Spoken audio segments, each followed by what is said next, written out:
نو کامیابی کے وظیفے. پہلی بات تو یہ ہے کہ اسلام اللہ اور رسول کی باتیں ماننے کا دین ہے، منانے کا دین نہیں ہے. ہم لوگوں نے اسلام کو نا منانے کا دین بنا لیا کہ اس دن کو منا لیتے ہیں، اس دن کو منا لیتے ہیں، یہ ایونٹ آ رہا ہے اس کو منا لیتے ہیں، رمضان میں رمضان کی راتوں کو منا لیتے ہیں، عیدوں کو منا لیتے ہیں، مختلف راتوں کو منانا شروع کر دیا، حالانکہ اسلام ماننے کا دین تھا. تو میں آپ کو یہ کانسیپٹ کلیئر کروں کہ اسلام میں یہ جو لاکھوں کے حساب سے تسبیحیں جو لوگ آپ کو دے دیتے ہیں نا، یہ اس کی کوئی دلیل اس طرح سے نہیں ہے. آپ کو پتہ علماء تو یہ بھی لکھتے ہیں کہ جو میکسیمم اذکار جو کوانٹٹی وائز جو اللہ کے نے سب سے زیادہ دفعہ پڑھنے کو بولا وہ کیا ہے؟ 100 سے اوپر اذکار سنت سے ثابت ہی نہیں ہے. ہاں یو کین ریسائٹ استغفر اللہ maybe 1000 times a day, yes, نفل عبادت جتنی بھی کی جائے اتنا بہتر ہے. لیکن اگر کوئی شخص آپ کو کہتا ہے کہ اللہ تعالیٰ کا یہ نام آپ اتنے لاکھ دفعہ پڑھیں یا اتنے ہزار دفعہ پڑھیں آپ کا یہ مسئلہ حل ہو جائے گا، then we need to have a دلیل فار دیٹ کہ وہ بندہ کس طرح سے یہ بات کر رہا ہے. تو میں آپ کو آج کچھ وظیفے سے شیئر کروں گا جو کہ ہماری زندگی کو واقعتاً بدل سکتی ہے. اور پہلا جو وظیفہ ہے وہ ہے اللہ کا تقوی اختیار کرنا. کیونکہ ہمارا دین جو ہے نا، یہ بات یاد رکھیں، انفارچونیٹلی ہمارے سب کانٹیننٹ میں نا ہم نے اسلام کو ایک بفے سمجھ لیا ہے. میں جس چیز کو چاہوں اٹھا لوں، جس چیز کو چاہیں چھوڑ دوں. اسلام از ناٹ اے سیلڈ بار اور اے بفے کہ جو چیز مجھے پسند آ رہی میں اس کو اٹھا لوں اور جس کو میں پسند نہیں آ رہی اس کو میں چھوڑ دوں. ہم کس طرح کے مسلمان بن چکے ہیں کہ آج رات جی ناچ گانا ہوگا عشاء کی نماز کے بعد، نمازیں بھی پڑھنی اور ناچ گانے بھی کرنے ہیں. دن میں ماں جی قرآن بھی پڑھ رہی ہیں، تہجد بھی پڑھ رہی ہیں، لیکن جب بیٹی کی شادی کی باری آتی ہے تو ڈھولکی بھی چل رہی ہے اور مہندیاں بھی چل رہی ہیں اور ڈانس پارٹیز بھی چل رہی ہیں اور سب آپس میں جو ہے نا میوزک بھی پلے کیا جا رہا ہے وچ از کمپلیٹلی حرام، اور سب کچھ کیا جا رہا ہے کیونکہ وہ چیز مجھے نا پسند نہیں ہے تو اس لیے میں اس کو چھوڑ دوں گا. حالانکہ اللہ تعالیٰ ہم سے کیا ایکسپیکٹ کرتے ہیں؟ یا ایھا الذین آمنوا ادخلوا فی السلم کافہ، اے لوگوں جو ایمان لائے ہو، ادخلوا فی السلم کافہ، اسلام میں پورے کے پورے داخل ہو جاؤ. یہ 50-50 دین نہیں چلے گا، یہ بفے کا کانسیپٹ اسلام میں نہیں چلے گا. سو دا فرسٹ وظیفہ از تقوی آف اللہ سبحانہ و تعالیٰ. اللہ تعالیٰ اچھا تقوی کا مطلب کیا ہے؟ چلو آپ کو پہلے یہ بتاتا ہوں. تقوی کا مطلب یہ ہے کہ گناہوں کو چھوڑنا اور نیک اعمال کرنا، نیکیوں کی طرف آگے بڑھنا، فرائض کو پورا کرنا. نوافل کی بات نہیں کر رہا، فرائض کو کم از کم پورا کرنا اور ہر قسم میں گناہ سے بچنا، یہ تقوی ہے. ابو ہریرہ رضی اللہ تعالیٰ عنہ سے پوچھا گیا کہ تقوی کیا ہے؟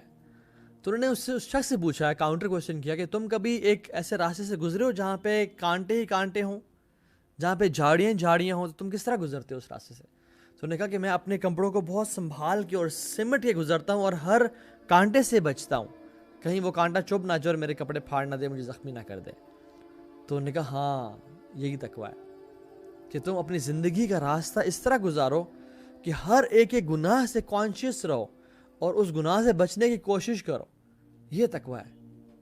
اللہ اکبر، کتنے پیار سے سمجھا اور کتنے اچھے طریقے سے سمجھایا.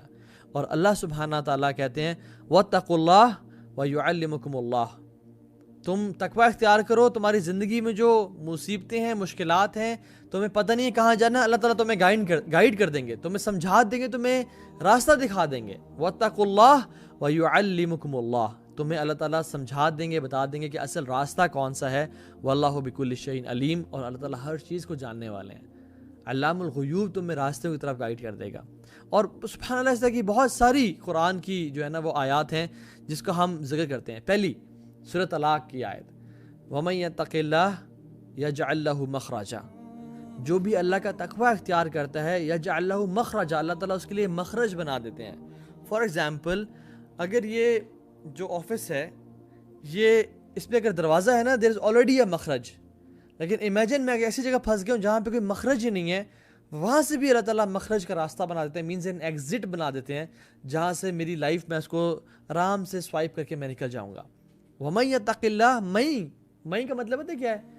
جو شخص بھی تقوی اختیار کرتا ہے، جو انسان بھی، چاہے امیر ہے، غریب ہے، بڑا ہے، چھوٹا ہے، کالا ہے، گورا ہے، عرب ہے، عجم ہے، جو بھی تقوی اختیار کرے گا یجعل لہ مخرجا، اللہ تعالیٰ اس کے لیے راستے بنا دیں گے، چاہے اس کو نظر نہ آ رہا ہو، چاہے اس کو پتہ نہ ہو کہ سبحان اللہ میری جو زندگی ہے وہ آگے کہاں جائے گی، مجھے تو اندھیرے نظر آ رہے ہیں، مجھے تو مشکلات ہی مشکلات نظر آ رہی ہیں، لیکن اللہ تعالیٰ اس کے لیے راستے بنا دیں گے. اور پھر وَيَرْزُقُهُ مِنْ حَيْثُ لَا يَحْتَسِبُ، اور اس کو وہاں سے رزق اور روزی عطا کریں گے، مال اور اولاد اور سکون اور چین عطا کریں گے جہاں سے اس نے کبھی من حیث لا یحتسب، اس نے کبھی امیجن نہیں کیا ہوگا۔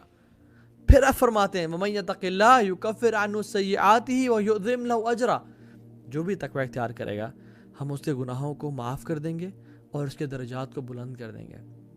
اور پھر ہم کہتے ہیں اچھا میرے کام کیا آسان ہوں گے لائف میں؟ جی آسان ہوں گے۔ اللہ تعالیٰ فرماتے ہیں وَمَن يَتَقِ اللَّهَ يَجْعَلْ لَهُ مِنْ أَمْرِهِ يُسْرًا، جو بھی تقوی اختیار کرے گا ہم اس کے کاموں کو بھی آسان کر دیں گے۔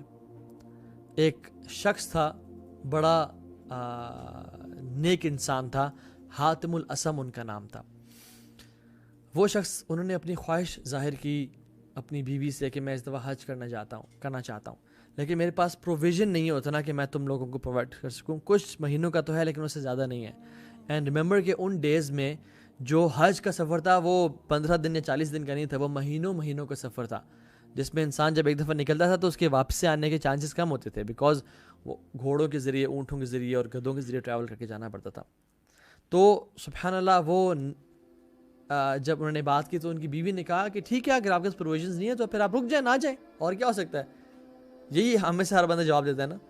لیکن his daughter was very special, she was intelligent and smart. انہوں نے کہا بابا آپ جائیں، ان اللہ هو الرزاق ذو القوۃ المتین، ہمارا رب بڑا رزاق ہے، ہر چیز پر قادر ہے، وہ ہمیں رزق دے گا، آپ جائیں، اپنے ارادہ کیا ہے تو نکلیں۔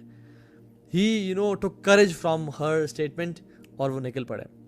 اور جب وہ نکلے تو کچھ مہینوں بعد پروویژنس ختم ہو گئیں، اور پھر ماں نے اپنی بیٹی کو تانا دے کے کہا ہاں جی یو بگ ماؤتھ، بڑی بڑی باتیں کر رہی تھی نا کہ یہ ہو جائے گا وہ ہو جائے گا، آپ جائیں، اب کدھر ہے کھانے پینے کا، ہمارے پاس تو کچھ ہے ہی نہیں۔ اور اس کی سبلنگز اس کو تانے دے رہے تھے۔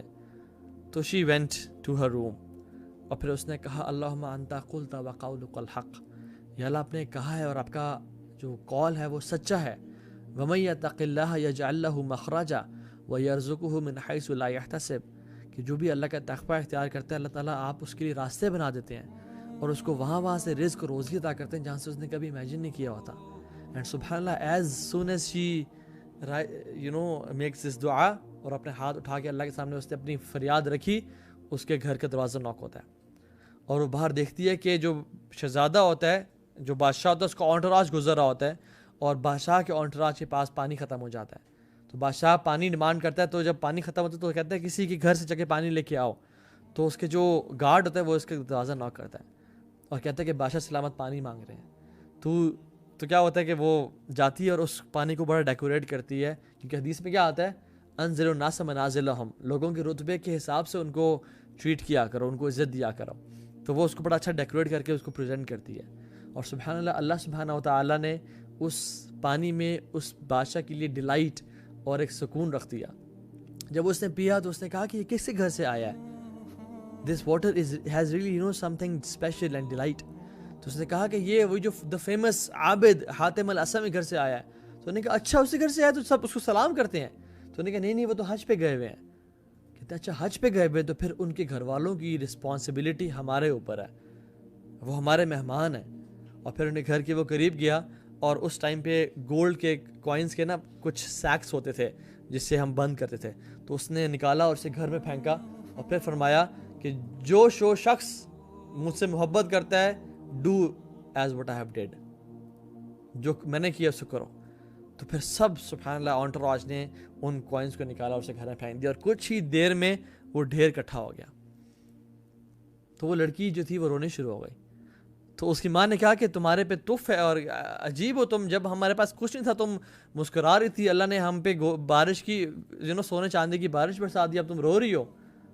تو کہتی ہے کہ سبحان اللہ ایک انسان نے ہم پر رحمت کی اور نظر کرم کی تو ہمارے گھر میں سونا اور چاندی بھر گیا ہے۔ امیجن جب ذو العرش مجید اور فعال لما یرید ہم پہ نظر کرم کریں گے تو ہمارا کیا بنے گا۔